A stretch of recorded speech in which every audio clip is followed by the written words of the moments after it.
Hello everyone, and welcome back to the XRP and Cedar channel. As with you always, this is Rich doing another video today on XRP, so I hope you're all having a wonderful day today.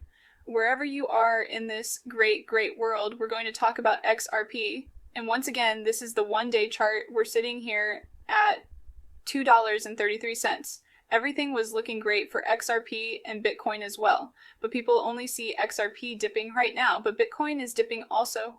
The charts look almost identical, and it's because of this right here, European stock market sink after Trump threatens 50% EU tariff. So not only did the European stock market sink, the crypto space went with it. You know, it was looking like crypto was immune to tariff talk, and now it looks like tariffs are once again affecting the price of Bitcoin and the rest of these altcoins. I thought it was go time. Honestly, once Bitcoin reached 111,000, I thought this is the breakout moment for Bitcoin that's going to lead us into alt season. But, you know, this cycle has been unlike every previous cycle.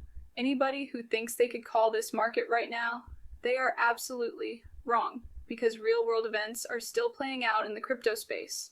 A whale just bought almost 250 million XRP, worth over $500 million. And the price didn't flinch. No wick, no pump, no excitement. At some point, even the most loyal have to ask, is this a market or a simulation? Because when $500 million enters and nothing moves, something's broken, and David Schwartz weighed in on this. So when a whale buys more than $250 million XRP a couple of hours ago, without so much as a flicker in the unit price of XRP, surely even the most trusting will suspect that this whole XRP market has a few fundamental issues that came from Digital G. David Schwartz said that the transaction in question is almost certainly a withdrawal from the exchange. Hence, it does not mean that the P purchase was recent. Whatever is going on is this. I see a lot of whale activity all day long, and the price of XRP doesn't move one way or another. You would expect like all this whale movement to push up the price of XRP, but this is where those dark pools come in. You know, a lot of XRP exchanges hands without any price movement. And a lot of people wonder who's buying up this XRP. You know, at some point this cryptocurrency is absolutely going to break out. It is coming. This entire XRP chart looks like it's ready for an explosive move upward. And if this XRP is getting bought and locked away, that's great, because down the road, that will also lead to scarcity. But people are questioning what's going on. But it's not only XRP. You see this happen with other cryptocurrencies as well. You hear talk of people buying large amounts of this crypto or that crypto, and the price doesn't even flinch either way. Schumann Financials Europe becomes the first MiCA-compliant Euro stable coin to be integrated on the XRP ledger. Now, the reason this is a big deal is not only does this show that the XRP ledger can pass me regulations, that it's fully compliant, but it also shows you what we knew all along. CBDCs will be flowing across the XRP ledger as well. Tether's departure shakes European crypto market. You know, they're acting like they need Tether. But here's what's really going to happen now that Tether's done in the EU. Something's going to take its place. I think it's going to be Eurolist and Relust. It's fully regulated, fully compliant, and it's built for the future circles. USDC could also be a potential competitor as well. The problem with USDC is I think there's a lot of problems behind the scenes, and I think that's why Circle is looking to sell. You got to remember they have Coinbase in their pocket, taking $1 billion of their revenue. That alone I see as a problem in the future. That's why it makes sense for Ripple to acquire Circle Risa Group's new US-backed stablecoin. USDB is launching on the XRP ledger, giving individuals and institutions a seamless and secure way to move value across borders. And again, we knew all these stablecoins were coming. It was no secret. Even the fact that when they were talking about the XRP ledger being built for central bank digital currencies, a central bank digital currency is just a stable coin issued by the central bank, whether it be the Fed, the ECB, and so on. Now these countries are also launching their own stable coins. Banks want to launch their own stable coins. It doesn't matter though, as long as it flows across the XRP ledger. XRP is going to be the rails that move it. and it's going to add value to XRP over time. It's not like Ripple went a total different direction away from XRP. This is going to bring more utility to XRP. I stress that this comes from Blue Hawk Legend. Ripple's potential Circle acquisition could shift power in stablecoins and sideline XRP. And then they write these nonsense articles to back up the FUD that everyone's spewing. Oh, it looks like Ripple is abandoning XRP, and they're not getting rid of XRP at all, but the reason that they have these articles is to create that uncertainty. You know, you look at the facts and everything points to XRP doing what XRP was built to do from day one, bridge anything of value. But once they create that uncertainty, all of a sudden people want to sell their XRP. They want you out when you sell. The whales are buying. When you sell, the institutions will be buying. Ripple buying Circle could cause crypto apocalypse. Prominent lawyer claims it. He's saying that Ripple is creating a monopoly. That's what he says in so many words. But we are at a time where there's so many stable coins now. We're on the verge of stablecoin regulations here in the United States. Other countries already have regulations put in place. I just talked about Hong Kong having stablecoin regulations just the other day.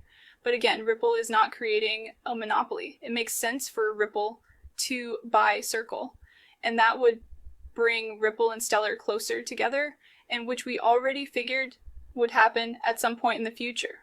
I just wanted to touch on that because there's so much FUD on that right now. Oh, it's over for XRP. This bank is now launching their own stablecoin.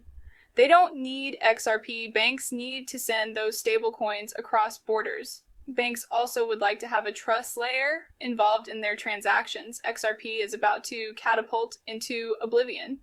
And the charts are screaming it. Like I said, the XRP has the best chart in all of crypto. Right now, the return on investment is going to be absolutely incredible. I mean, anybody that's not holding XRP in the coming weeks, they're going to be wishing they could go back and buy XRP before the green candle showed up. The chart is showing it. I mean, 6 years of consolidation is leading up to one massive explosive move, backed by real value, backed by utility, because utility is coming in 2025. Analyst says the secrets are now revealed. Identifies condition for XRP to claim $37. Now this is coming from eGreg, and he was originally calling for a 27 XRP.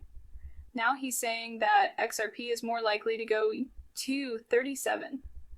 Here's what I like about the 37 price point. If XRP hits 37, it becomes the #1 cryptocurrency. It will flip Bitcoin's market cap. That will change this entire space forever. And I stress that this has never happened in the past. If this happens, you are holding the greatest cryptocurrency out there, because all the money will flow from Bitcoin into XRP. Anybody holding it is going to be FOMOing in their G. If they're holding Bitcoin, they're going to be FOMOing into XRP because all the belief in Bitcoin will die when that happens. And it is very possible in this run, but he's basing it on the charts. And he's saying that that's where the charts see XRP going. And a lot of other people think that is undervalued. They're expecting much higher returns, like 3 digits plus. But when you look at XRP, and I understand it is frustrating on days like today, but even the Bitcoin maxis are frustrated right now. They thought they were on their way. You know, I honestly thought the same thing. I even said last night, here we go, because I thought this was it. But, you know, real world events will always change this space. And it could be a war that breaks out overseas somewhere. It could be more talk of tariffs. It could be anything. You know, we are also expecting a major crash to happen. At some point, I still think the housing market is most likely going to be the first domino that falls. I think the banks could also be the first domino that falls, or maybe even the second domino, because the banks are still facing a liquidity crisis now. Is this cycle going to play out before the crash happens? Nobody really knows. But I know what comes after the crash, and that's the rise of the Phoenix XRP. But don't let the chart get you down just because it's a red day. We're still holding above $2.30, and that's key. If we lose $2.30, there's a good chance we're going back down to around $210. If we stay above $2.30, there's a good chance we head towards $260, $2.80 in the 80s. then back above $3 and onto a new all-time high and price discovery. It is going to happen this year. I think they're trying to delay this cycle or something. That's what it seems like to me. There was no reason to even talk about tariffs at all. And we know how tariffs can have a major effect on the crypto space. But, eventually all the tariff talk will end. Catalysts will show up for XRP and we will be on our way to getting rich together. But until it happens, stay patient and stay positive. With that said, I'm going to wrap up this video. I want to thank you all for watching. I appreciate all of you. I'll see you in the next one. Have a great night.